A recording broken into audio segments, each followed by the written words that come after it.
Olá, pessoal. Hoje nós iremos trabalhar o TOC, que é o transtorno obsessivo compulsivo. Quero mais uma vez falar para vocês a questão de nós estarmos nos identificando com determinados transtornos, né?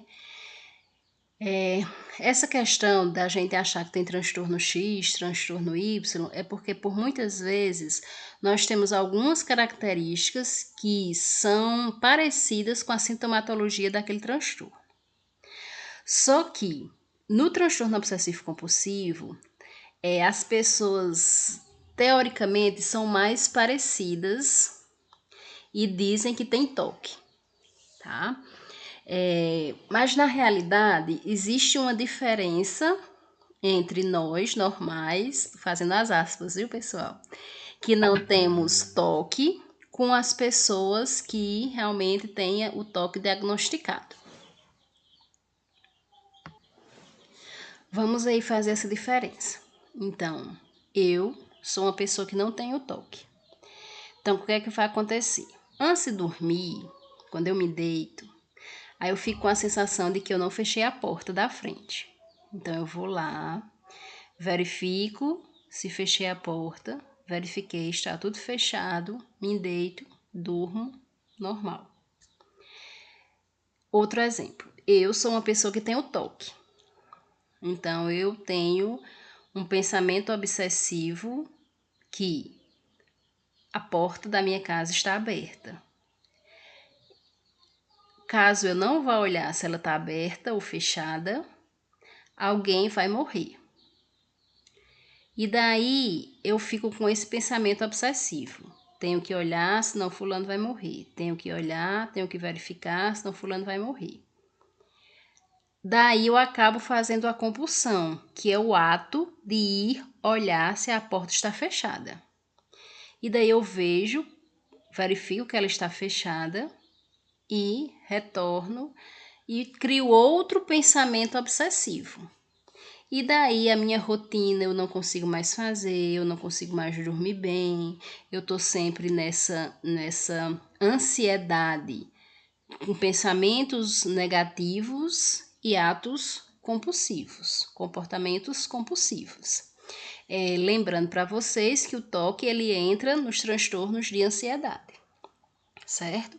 Então, a questão de realmente eu ter toque é porque minha vida vai mudar diante das obsessões e das compulsões, certo?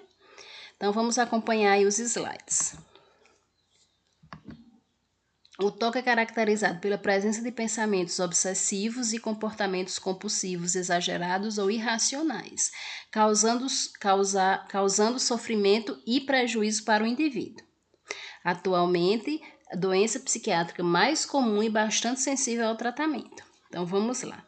Essa questão de ser irracional é que as pessoas que têm toque sabem que isso não vai acontecer pelo simples fato dela fazer uma compulsão. Por exemplo, a pessoa não iria morrer pelo simples fato de eu ir olhar se a porta da minha casa estava fechada ou não, tá?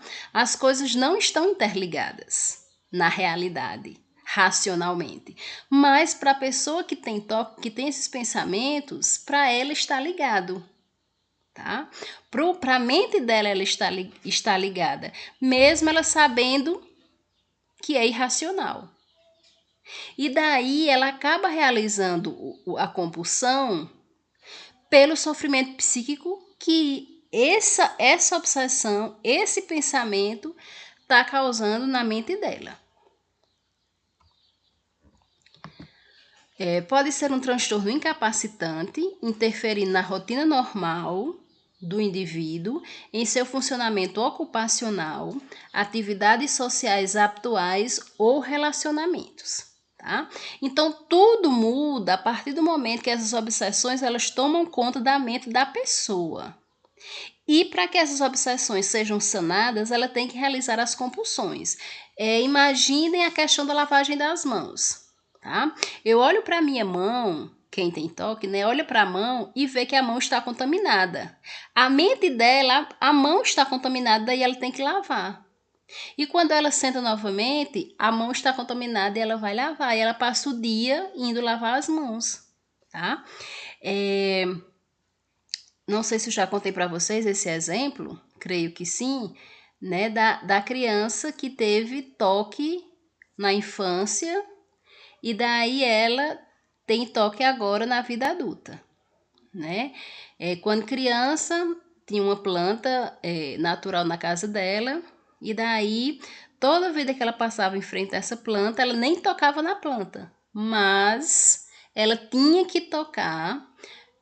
Aí, para ela, as mãos estavam contaminadas pelo fato de ter tocado na planta e ela tinha que lavar as mãos, né? Até que a mãe observou, e daí levou para um psicólogo, tirou a planta da sala e pronto. Ela parou com essas obsessões e essas compulsões. Só que agora, na vida adulta, o que é que está acontecendo? Ela está com pensamentos obsessivos, onde, para ela tem que mandar esses pensamentos obsessivos para o meio-fio, né? Aqueles batentes da calçada. Então, ela tem que estar na frente de um para que esses pensamentos vão para lá e esses pensamentos sejam destruídos, tá? Então, ela pode passar o dia lá em frente ao meio-fio, tendo pensamentos obsessivos e tendo que jogar esses pensamentos obsessivos nesse degrau aí da calçada, tá? Então, as obsessões é de ideias, sentimentos, intrusiva, né, de dentro, repetitiva e aumento da ansiedade, tá? Porque vai aumentar essa ansiedade que vai estar causando sofrimento psíquico. E as compulsões, comportamento consciente, ela vai sabendo, ela vai fazer aquele ato sabendo que aquilo é irreal, é irracional, mas devido ao sofrimento psíquico ela tem que fazer. Recorrente, atos mentais estereotipados, como mania, eu tenho que bater 3 vezes no computador, então eu tenho que bater 3 vezes, eu estou sempre desse jeito, tá? Verificar a porta, verificar a geladeira, verificar o botijão de gás, verificar a simetria e alivia os pensamentos obsessivos. A compulsão vai aliviar esses pensamentos. Então, pessoal, as obsessões são aliviadas quando as compulsões são realizadas.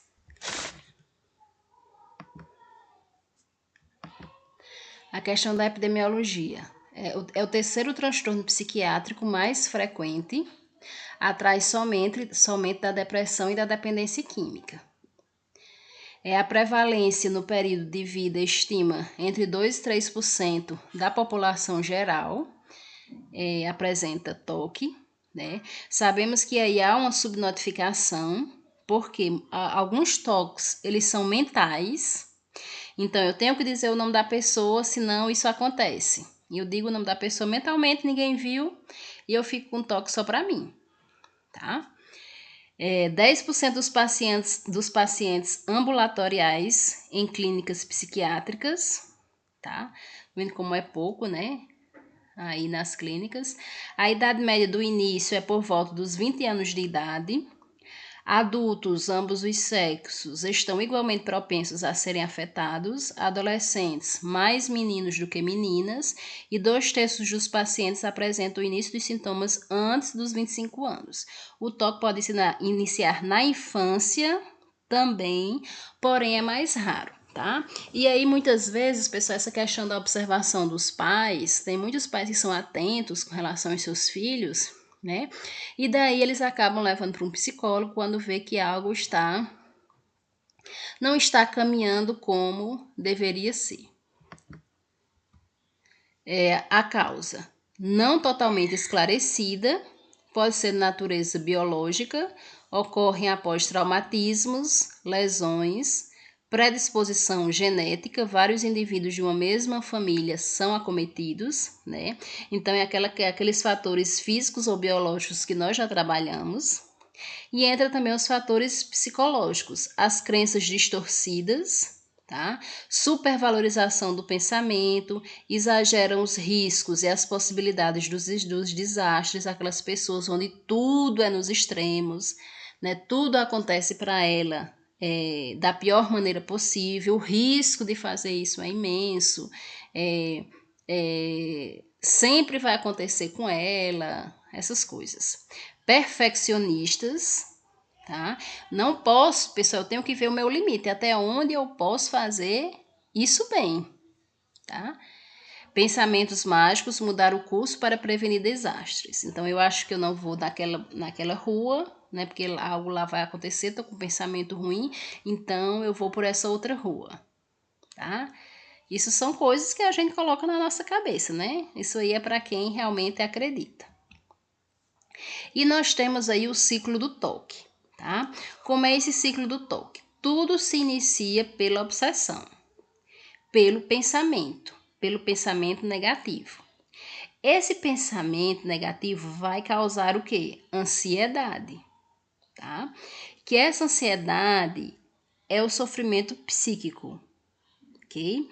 Essa ansiedade vai fazer com que a pessoa realize a compulsão, né? O ato compulsivo, o comportamento compulsivo. Então, eu fiz aquele ato e daí ocorre o alívio com relação à obsessão, que é aquilo que eu estava pensando não vai mais acontecer porque eu realizei a compulsão, tá?